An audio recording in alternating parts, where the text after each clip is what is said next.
Welcome back to Volgarr on Instant Replay Live. Joe, I don't know what to start the episode with. I'm having a panic. Let's talk about something other than role-playing games. Oh, like what we did in the last episode about role-playing games? Because we talked about role-playing games the entire time. No, we didn't. We talked about... did we? Pretty much, yeah. We talked about the game, and then we talked... oh, these guys. Oh, these guys. Oh, these guys. But they're like the... how did you beat them early on? I don't remember. That was so cool. You had like a strategy for them on previous... There was a way, but I've forgotten it. Yeah. Oh, God knows. Yeah. These guys aren't as bad, though, right? Like, they just take a lot of hits. Just gotta avoid that. How many good spears, though? That shockwave. That's true. By that, you mean you can't charge your spear? Yeah. I don't have any good spears. No good spears. I had a cool encounter. Not a cool encounter.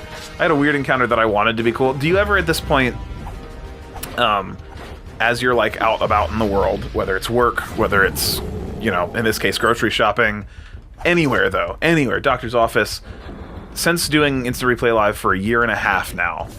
Oh, shit. I mean, almost 2 years if you think about, like, the pre-work we did before we, like, really launched the channel. But 1.5 years and some change for actual episodes. In that time, I've changed a little bit in that now I'm constantly thinking about things I'd like to talk about on the show. Do you ever have an encounter where you're just like, man, should I engage this more? Yeah. To have something to talk about? There have been a couple. Did I talk about the guy who was like, I was waiting in a car repair shop and he told me his life story, how he went from like... Oh, weird. He went from being a thug in a gang to like going to becoming a prize boxer to, to like finding religion. And like, this was an unprompted conversation. He was just like, I'm going to tell you everything. I'm going to tell you my life story. Yeah, and I was like, that's a weird thing that happens. And I didn't know what to say to him because I was like, I really just want to get my car fixed and get out of here. But yeah, this is the kind of thing where I'm like, this would be the thing to talk about on IRL. So I better listen. And there was one other one that I'm trying to remember now. Oh, I had a similar car place experience, which wasn't the one I was going to bring up. But I was getting my car fixed, and this dude came in.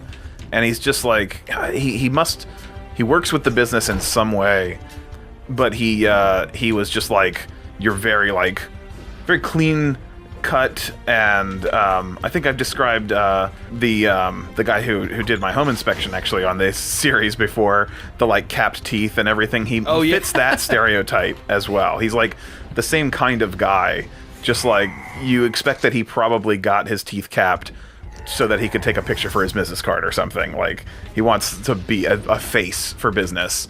But his business probably isn't, like, a huge business. It's just kind of like a low-level business, but he takes it very seriously, I guess. Anyways, that guy kind of comes in, and he starts talking to them and stuff, and I'm listening for whatever reason, and he's like, all right, now I can't leave until I have my kiss. And he, like, makes this woman who looks very uncomfortable, but also kind of, like, willing. Like, she's like, yeah, all right. Like, makes this woman kiss him for their business transaction to be complete. And that, like, I want to know how that started. And, it seems like it's a family business, so is, like, the husband of the family business just okay with it? Is he...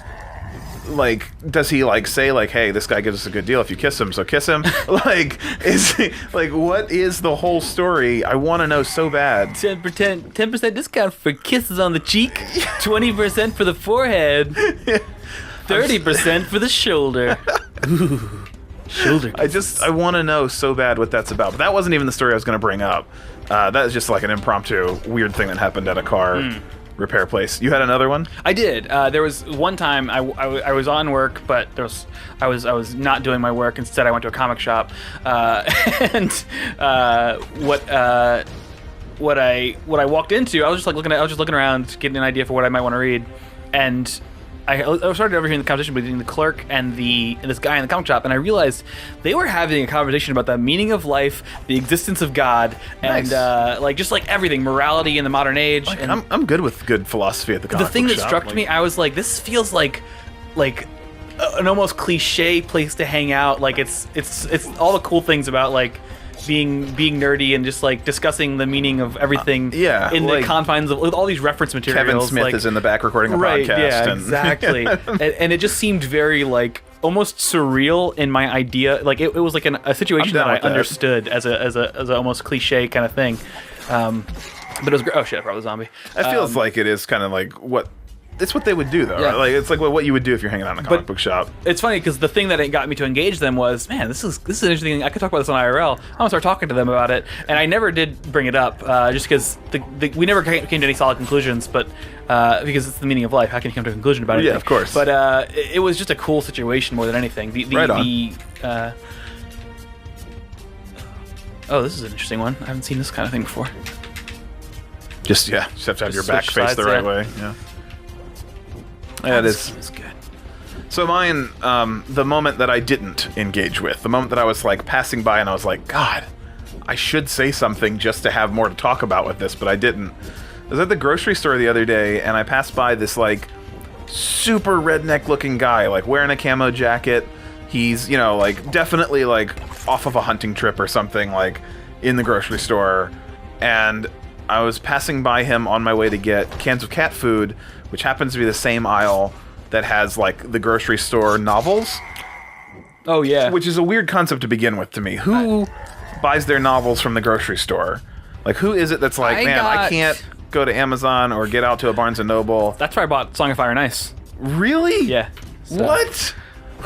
You browsed the grocery store novels and found a good fantasy book? Yeah. That's crazy. I mean, they were still bestsellers even before the show came out.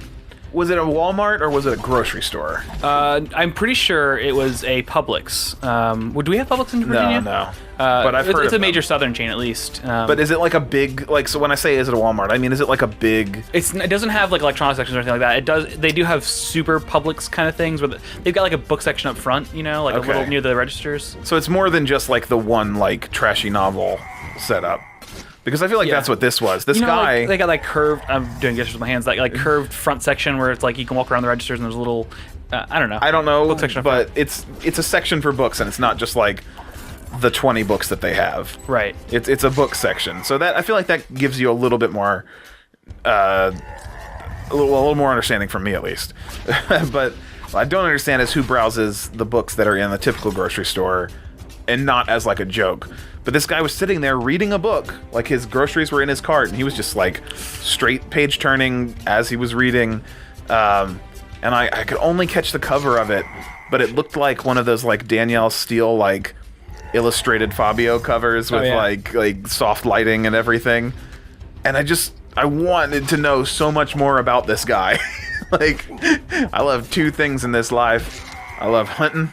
And I love romance. Nice. Like, I could picture his entire existence just from this one moment. And I was like, I wanted to see the title of the book. I wanted to know why he picked it up. I wanted to know how engrossed he was because he's sitting there like he had like a good, 20 or 30 pages caught between his fingers on one side and he was flipping, he was like reading and page turning, like he was continuously reading while standing in a grocery store as I passed him to get cat food. Shit.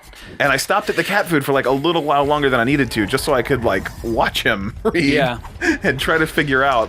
Like maybe he's like, oh, my, significant other likes these books and I want to find out if I'm getting one. Or maybe he's just really into them. The observation that I found that dominated the last, like, all of my adult life, since I was like 18 years old, maybe even like the end of high school, is that people and I, like, there is just, the way people think is just so... Alien, but not always in a bad way. But just that there is the way people think about the world and everything. And there's just innumerable and inconceivably, like you said, alien ways of complex and different, unique mindsets. Yeah, in ways that I don't always appreciate, and in ways that sometimes just confuse me, ways that astound me. Yeah, but I do have a situation that was kind of. It was an unconscious. There was a all right, bookstore. I'm going to the bookstore. I was with our buddy Philip, who's been on the show. It was Stories over in Richmond. Oh yeah, not too long ago. Great store. We went to the back. We were looking around, just seeing what everything they had. We found their romance smut section. Okay. And I just picked one up and I just started reading the description, and in that like kind of announcery like, you'll never guess what she found out. She just needed some dick all along. And I was doing this in this like really kind of mocking way of the genre, and then I realized after I did it, I put the book down. There was someone standing in the other aisle right who there. was just like reading, and I was like, "Oh shit, I'm a jerk." Yeah. Some people love those novels. It's true, man, yeah, I mean, Rachel has read Twilight and I believe 50 shit. Shades of Grey. Yeah, she's read 50 Shades of Grey. At least the first one. I don't know if she's gone through the series. Well, that's a great note to end. Outing my wife on that. She doesn't read those things normally, but I think she was caught up in the curiosity of the phenomenons. I was curious of the phenomenon too. Yeah. And that's how we'll end today's episode of Volgarr. One more comment on that. Oh I'm trying to remember so one last thing to close on. So I did the book report in 10th grade, maybe 11th grade. On 50 Shades of Grey. No, I was like, I needed a book last minute. It was the night before the book report was due, and I hadn't done anything. So I went to Walmart, and I bought a book at Walmart. Okay. And it was just a cover. It was like it said like Defiance or something, and it was a Western cover. I didn't read the back of it. It was a romance novel, and I was stuck with it, and it was so You didn't have bad. like books in the house that you could work with? Like... None that would be like digestible in an evening, I guess. Like, I mean, I don't know. I could have gone through and read like an old Redwall book that I had or something. Yeah, like I've been stuck on book reports, and I've just been like, oh, I read this 2 years ago. I can fake it. I don't know. I guess I wanted to, like, it was like I needed like a 150-page book in my mind so that I could just plow through and then do a, whatever, how many pages. But yeah, ended up reading this romance novel, and I got to tell you, it was great.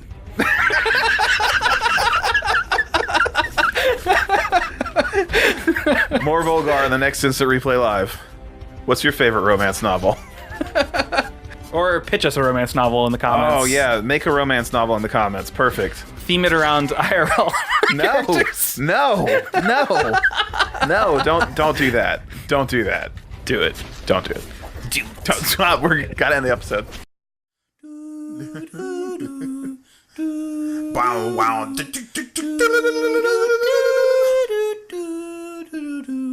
Really kick it. Yo, plans, free stroke, Sonic Golf. Sonic Golf.